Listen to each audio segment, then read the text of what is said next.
Alors bonjour à tous, bienvenue dans notre dernier webinaire d'Esri Belux pour cette année 2018. Moi c'est Nils Goulem et donc aujourd'hui on va voir à quoi ressemblent toutes ces applications de terrain d'Esri, tout ce qu'on peut faire avec et évidemment comment est-ce qu'on peut le faire. Donc ce webinaire il sera plutôt destiné aux utilisateurs qui ont déjà des notions générales des produits de la plateforme Esri, donc plateforme qui est axée autour d'ArcGIS Online ou de Portal si vous utilisez ArcGIS Enterprise. Donc si jamais vous avez des questions pendant la présentation, vous pouvez les poser sans problème dans le petit chat qui devrait s'afficher sur le côté de votre écran et on y répondra alors à la fin du webinaire. Alors voilà le programme pour aujourd'hui. On va débuter avec une petite introduction pour vous donner un aperçu des différentes applications de terrain qui sont disponibles, ce pourquoi elles sont utilisées, voir un peu quels sont leurs avantages à chaque fois. Et ensuite, on va enchaîner sur une petite démo, une bonne petite démo de 15-20 minutes, dans laquelle je vous montrerai donc toutes les différentes fonctionnalités de chaque application, et puis comment est-ce qu'elles peuvent être associées ensemble dans un seul et même projet de terrain. Et puis, comme j'ai dit, on terminera avec la petite séance de questions-réponses habituelle. Alors, pour commencer, c'est quoi ces applications de terrain d'Esri? Bien, c'est une série d'applications mobiles que vous pouvez donc télécharger comme toute application via l'App Store ou sur Google Play et prendre avec vous sur le terrain pour mener vos projets SIG sur le terrain. Donc ces applications, elles sont reliées à votre named user, à votre utilisateur nommé. Donc comme je disais, tout se passe via votre ArcGIS Online ou votre portal si c'est sur Enterprise. On retrouve donc 5 applications sur lesquelles on va se focaliser aujourd'hui. Donc premièrement, on a Collector for ArcGIS que vous connaissez peut-être déjà, Collector, qui est donc une application mobile qui est destinée vraiment à la collecte, purement à la collecte de données sur le terrain et à l'aide d'une web map. Donc on va partir d'une web map qui peut être utilisée hors ligne. Et sur cette web map, on peut créer des entités, on peut spécifier ses attributs, on peut modifier les attributs d'une entité déjà existante sur la web map. Et donc, c'est une app qui va vraiment être centrée sur la carte pour la collecte sur le terrain. Et donc, ça, c'est ce qui la différencie de l'application suivante, donc de Survey 123. Survey 123, c'est donc une application qui sert aussi à la collecte de données sur le terrain, mais là on part sur une méthode par formulaire plutôt que sur une web map. Donc on n'est pas avec un aperçu de la web map, des différents points, des attributs, etc. C'est assez simplifié, donc on a une localisation qui est la vôtre. On peut éventuellement choisir une autre localisation, mais donc sur cette localisation, on a donc un formulaire qui est composé de voilà toute une série de questions que vous déterminez, donc c'est vos attributs, et il n'y a qu'à remplir ce formulaire pour recenser les données sur le terrain. Donc quelqu'un qui n'a jamais utilisé de SIG, de desktop, peu importe, il peut très bien utiliser Survey 123 parce que au final c'est qu'un formulaire à remplir. Alors ensuite, Workforce, je vais revenir dessus juste après. On a Navigator. Donc Navigator, là, c'est un genre de petit GPS qui permet de vous déplacer d'un point à l'autre dans votre recensement en fait, que ce soit un point de collector ou autre, ou que ce soit un point dans Workforce qui a été déterminé par votre dispatcher. On va voir ça juste après. Donc c'est une application navigateur qui va tracer votre itinéraire en fait pour vous rendre d'un point à l'autre sur le terrain. Donc ça facilite vraiment le déplacement puisque c'est une application qui est intégrée aux autres, qui utilise les points que vous utilisez pour calculer vos itinéraires. Et donc comme je disais, on a Workforce qui permet là de coordonner un petit peu toutes les autres équipes, toutes les autres applications avec les équipes sur le terrain. Donc depuis votre projet Workforce sur votre ordinateur, il y a deux versions en fait. Donc il y aura une version sur l'ordinateur dans le bureau et il y aura les gens qui auront Workforce sur leur appareil mobile sur le terrain. Donc depuis le bureau, vous pouvez pointer des missions à vos équipes de terrain, donc dire là il y a ça, là on m'a signalé ça, etc. Et donc les gens sur le terrain reçoivent des notifications et les points à aller recenser depuis leur appareil mobile. Et puis enfin, on retrouve Operations Dashboard, qui là, c'est plus une application mobile, mais c'est une application qui est vraiment destinée au bureau, qui permet en fait en un seul coup d'œil d'avoir un aperçu assez clair et précis de la situation sur le terrain. Donc on va avoir un aperçu de notre carte, de nos couches, avec à côté de ça toute une série de petites statistiques en fait sur nos données pour comprendre en un clin d'œil, en un coup d'œil plutôt, ce qui se passe et pouvoir prendre des décisions rapidement et correctement sur base de ces informations-là. Voilà. Alors avant de commencer avec la démo, encore un petit schéma qui résume un petit peu le flux de travail idéal, évidemment, le flux de travail à suivre pour une campagne de terrain qui serait un peu classique, quoi, afin d'exploiter au maximum toutes les possibilités offertes par ces applications. Donc au premier coup d'œil, on voit deux choses. On voit déjà que, donc comme on disait, c'est centré sur ArcGIS Online ou Portal. Et on voit aussi qu'on retrouve Workforce à différents endroits du projet. Euh, Tandis que Collector et Survey 1, 2, 3, là, ils sont vraiment destinés à la partie passée, à la collecte de données sur le terrain. Donc en fonction du rôle que vous aurez dans le projet, donc que ce soit derrière l'écran au bureau ou avec le mobile sur le terrain, ou si vous êtes tout seul sur le terrain avec votre mobile, vous allez utiliser des applications différentes et même des fonctionnalités différentes d'une même application pour le cas de Workforce. Le projet commence en général par une planification de la campagne de terrain, donc voilà, en fonction de vos objectifs et de vos ressources, et ça commence souvent par une préparation de vos données dans ArcGIS Pro ou dans ArcMap pour pouvoir les publier sur votre ArcGIS Online ensuite. Les missions, elles sont alors coordonnées par le dispatcher pour faire ça depuis Workforce, et les équipes de terrain reçoivent l'alerte et se rendent sur place à l'aide de Navigator. Une fois sur site, les données elles peuvent être relevées à l'aide de collecteurs ou de Survey 1, 2, 3, comme on veut, et elles peuvent éventuellement rapidement être consultées dans une petite application qui s'appelle Explorer et qui permet là un affichage facile et rapide des données. Puis enfin, les équipes sur Workforce, sur le terrain, elles peuvent notifier qu'une mission est remplie, et alors le dispatcher peut suivre l'avancement du travail, l'état des équipes et tout ça depuis Operations Dashboard, et voilà, et ensuite prendre des décisions. Et comme vous comprenez, tout ça c'est vraiment centralisé autour de ArcGIS Online ou de votre portal. Alors, on va voir maintenant concrètement avec une démo comment ces applications elles fonctionnent dans la pratique. N'oubliez pas que si vous avez des questions, vous pouvez toujours les poser dans le chat. Hein. Pour cette démo, nous on a créé une petite société fictive de gestion de l'environnement urbain qui s'appelle Brums. Et on va voir comment créer des missions sur le terrain, comment les compléter, comment coordonner, comment encoder les données. Enfin, en gros, un petit peu la totale d'un projet de terrain. Donc, avant de commencer, je précise que le but ici, c'est d'avoir un aperçu du fonctionnement général de l'application, des applications, et de voir un petit peu comment on peut les faire fonctionner de façon intégrée. Donc, on va pas s'attarder sur des fonctionnalités précises ou des configurations complexes ou spécifiques de telle ou telle application. Le but, ce sera d'avoir une vue générale des applications et les possibilités qu'elles offrent quand elles sont utilisées ensemble. Alors, on va commencer, comme je vous parlais, de Operations Dashboard. Moi, je vais aller sur mon ArcGIS Online ici. Et vous voyez que sur votre ArcGIS Online, vous pouvez, là ici, via ce petit menu, accéder à toutes vos applications. Donc moi, je vais aller voir Operations Dashboard.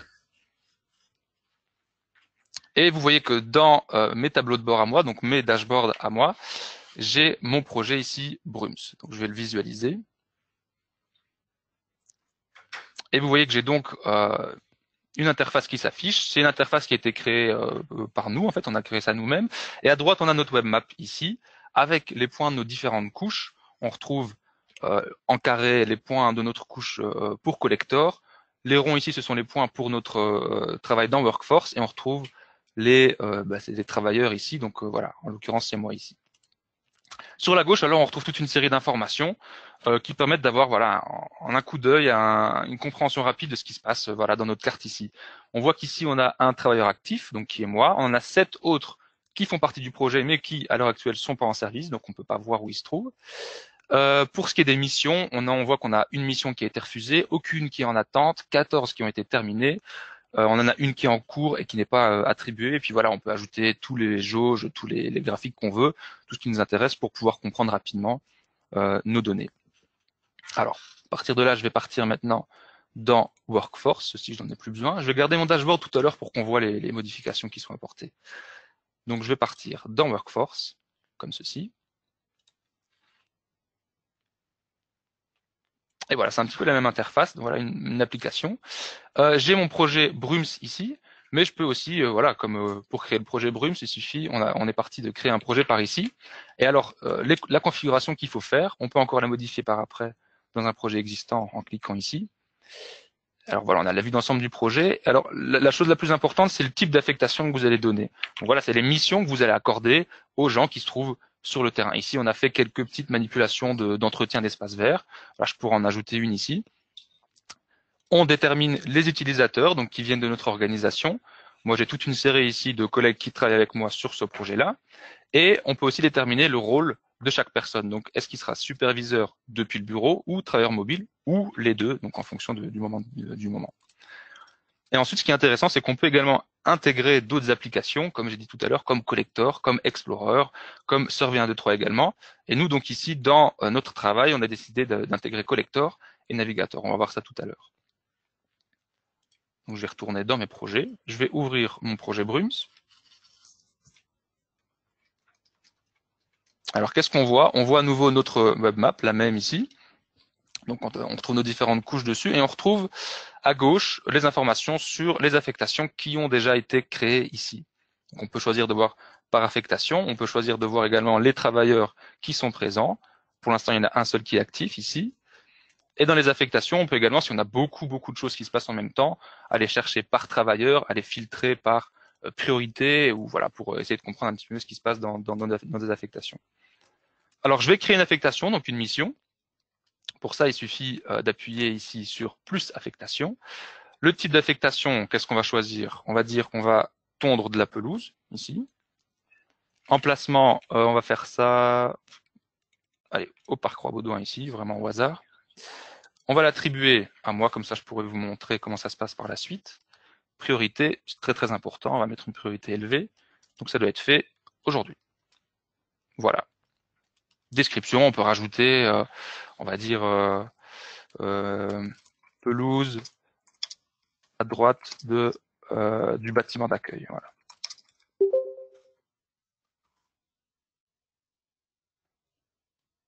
Je crée l'affectation.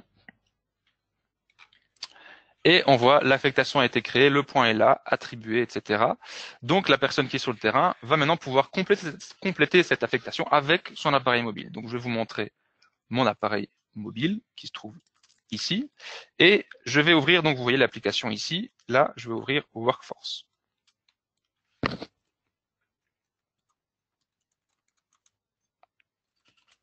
Donc il m'ouvre mon projet. Moi, comme c'est mon appareil, je suis déjà connecté avec mon utilisateur nommé. Et donc on voit ici que j'ai deux, en l'occurrence, j'ai deux affectations, deux missions en cours. Donc celle qu'on vient de faire, c'est la première. Donc je vais cliquer dessus.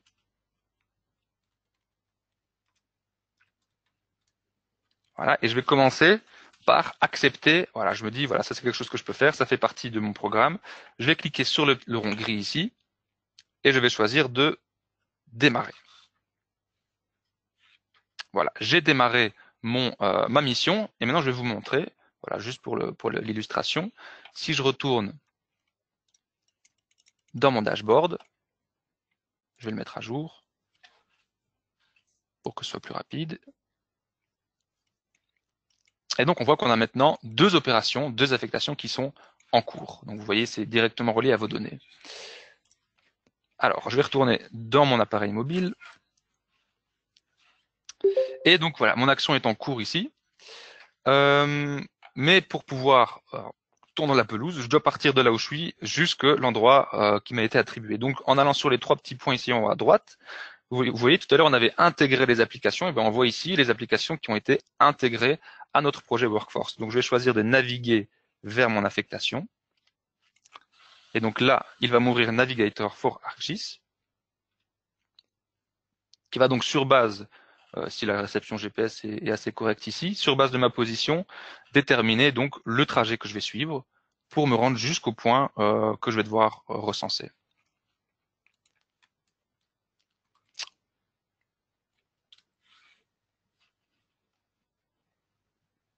Voilà.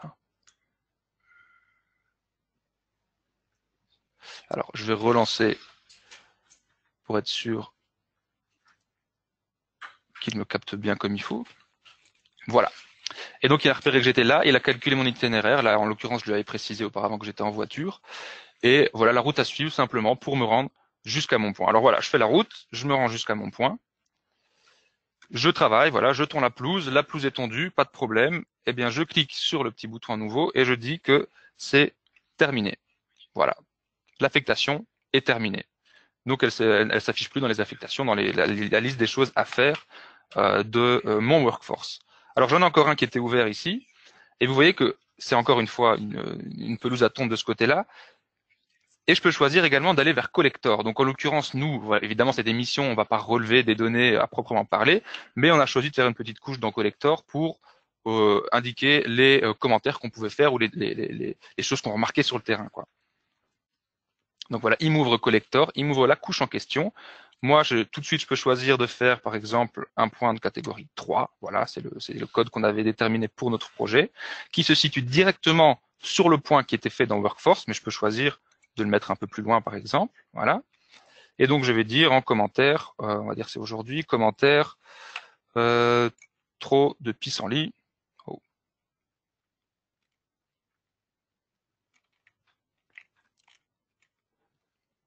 Voilà. Et voilà, j'ai créé mon point dans collector. Donc, vous voyez, les deux applications sont facilement intégrées également. Alors, tant qu'on est dans Collector, j'en profite pour vous montrer encore quelque chose parce qu'on a déjà eu plusieurs fois la question. Comme souvent, quand on travaille sur le terrain, on a notre couche d'entités, mais il y a beaucoup de gens qui travaillent également avec des tables liées. Donc, il y a souvent la question, est-ce qu'on peut utiliser ces tables liées directement dans Collector? La réponse, c'est oui. Donc, j'ai créé un petit exemple rapidement. Par exemple, voilà, il faut faire du recensement d'oiseaux. Donc, j'ai fait une petite web map ici dans Collector, recensement d'oiseaux. Je vais attendre qu'il me repère comme il faut. Et donc, je peux choisir, j'ai déjà des points qui ont été créés, mais je peux choisir de créer un nouveau point. L'ID, je pense que ça va être le 7e que je vais créer là-dedans. C'est pour aujourd'hui. Et je vais le localiser.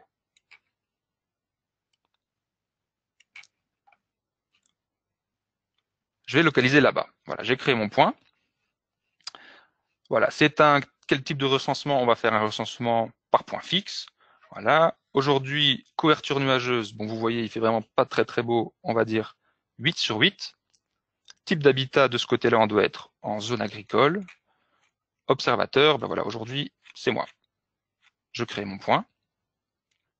Et vous voyez qu'ici, maintenant, je peux aller dans les paramètres, les attributs de mon point. Et en bas, vous voyez Bird Census-Bird Sighting. Bird Census, c'est ma couche de points.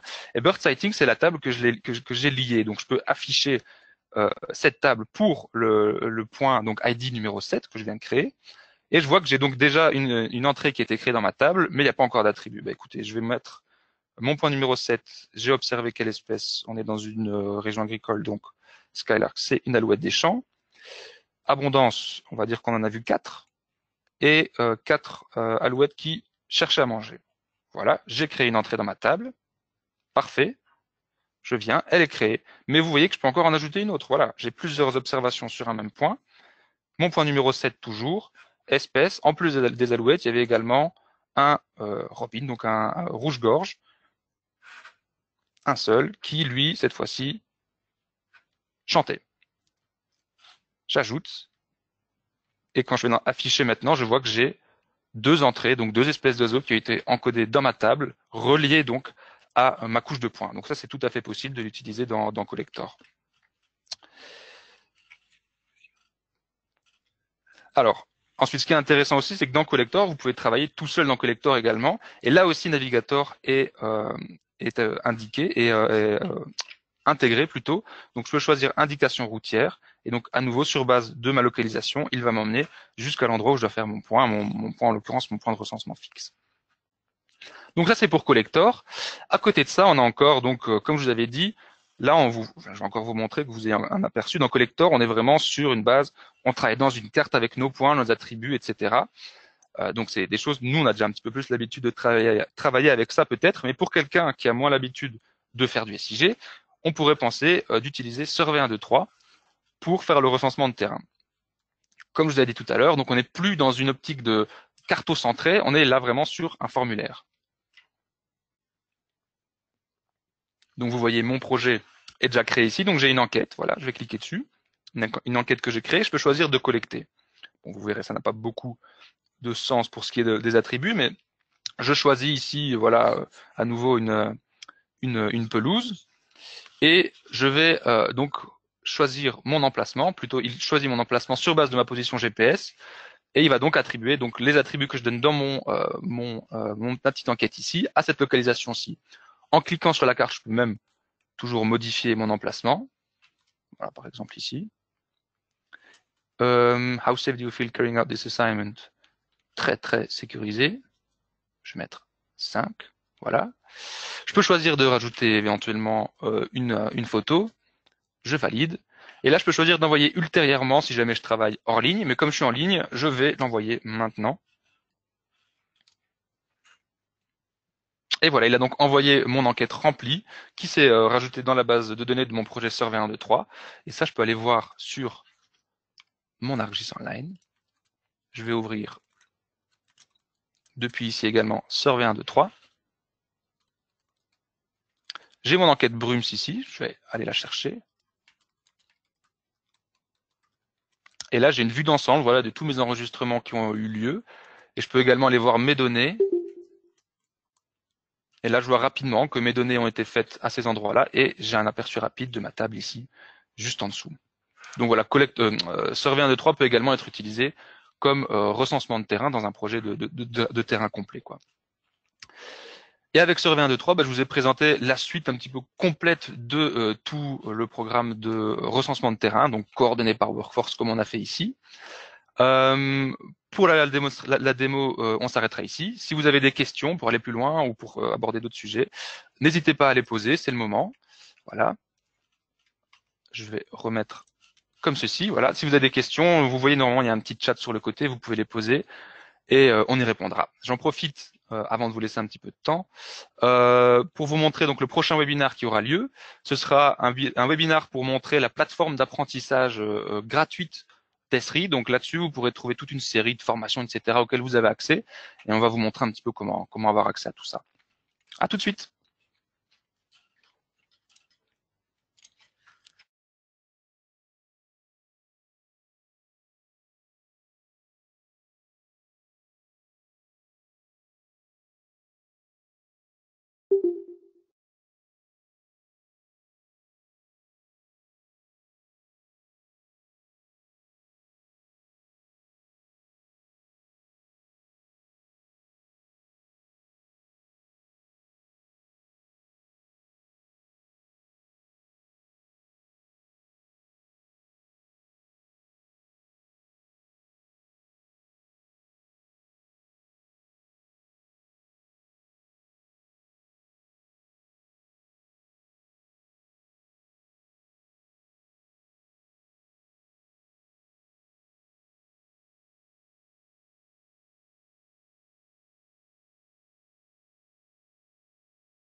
Alors, Denis, donc est-ce qu'il est possible d'avoir une source externe pour la position d'un serveur 1, 2, 3 Alors, dans Collector, c'est facile, c'est prévu pour, donc je vais vous montrer rapidement. Hop, je vais aller tout de suite sur mon téléphone ici. Donc, dans Collector, il suffit d'aller dans les trois petits points ici, dans Paramètres, et vous voyez qu'on peut ici fournir, enfin brancher un récepteur d'emplacement différent. Donc vous pouvez ajouter un GPS externe pour faciliter donc la localisation. Dans Survey 1, 2, 3, c'est possible également, mais là il faut un petit peu plus. C'est pas juste le petit clic comme j'ai fait ici. Il faut un petit peu plus de configuration, mais effectivement c'est possible dans Survey 1, 2, 3 aussi.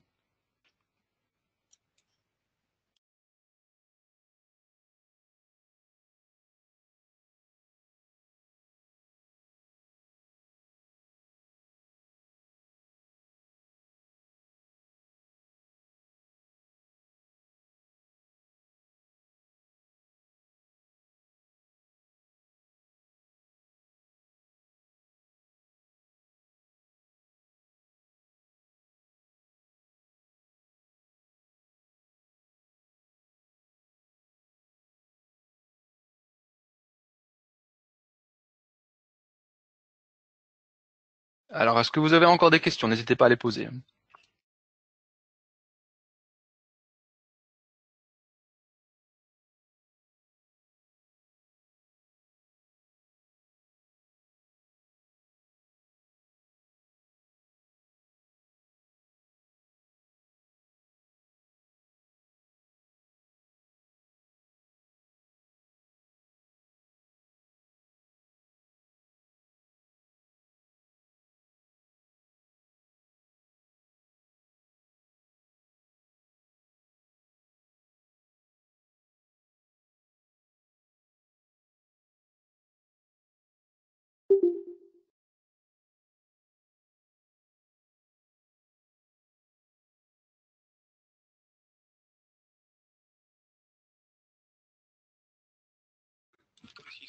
Alors, j'en profite quand même pour préciser, merci Marc, c'est gentil. J'en profite pour préciser que voilà, si vous avez votre English Online et votre licence, il n'y a rien à aller chercher en plus. Les applications, elles sont là, vous avez qu'à les utiliser, donc il n'y a pas de licence supplémentaire à aller chercher. Donc voilà, si vous avez envie, n'hésitez pas à essayer de vous renseigner pour utiliser ça. C'est quelque chose qui est vraiment très pratique et qui peut faciliter beaucoup de processus. Écoutez, si vous n'avez plus de questions supplémentaires, euh, je vais donc vous laisser avec un petit scan si jamais vous voulez aller chercher des informations directement, c'est possible. Et j'en profite pour vous souhaiter de très bonnes fêtes de fin d'année. Merci d'avoir été là aujourd'hui, ça m'a fait plaisir de vous voir si nombreux. Et à très bientôt.